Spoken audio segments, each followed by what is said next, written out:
بسم اللہ الرحمن الرحیم۔ السلام علیکم۔ دوسروں کا بھلا چاہنا اور ہر مسلمان کے ساتھ خیر خواہی کرنا، اس کے مفہوم میں بڑی وسعت ہے،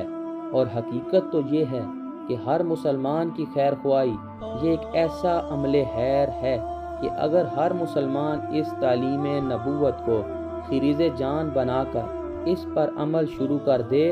تو ایک دم مسلمانوں کے بگڑے ہوئے معاشرے کی کایا پلٹ جائے اور مسلم معاشرہ آرام و راحت اور سکون و اطمینان کا ایک ایسا گہوارہ بن جائے کہ دنیا میں ہی بہشت کے سکون و اطمینان کا جلوہ نظر آنے لگے۔ ظاہر ہے کہ جب ہر مسلمان اپنی زندگی کا یہ نصب العین بنا لے گا کہ میں ہر مسلمان کی خیر خواہی کروں گا،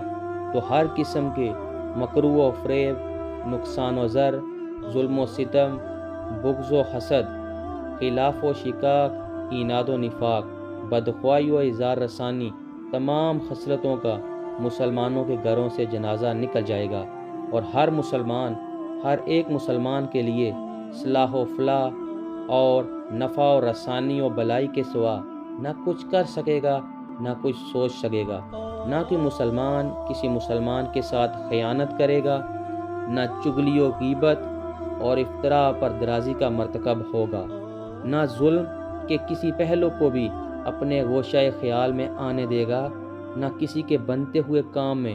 روڑا اٹکائے گا، بلکہ وہ سب کا بھلا چاہے گا اور سب کے ساتھ بھلائی کرے گا، جس کا قدرتی نتیجہ یہ ہوگا کہ لوگ بھی اس کی خیر خواہی اور بھلائی کریں گے،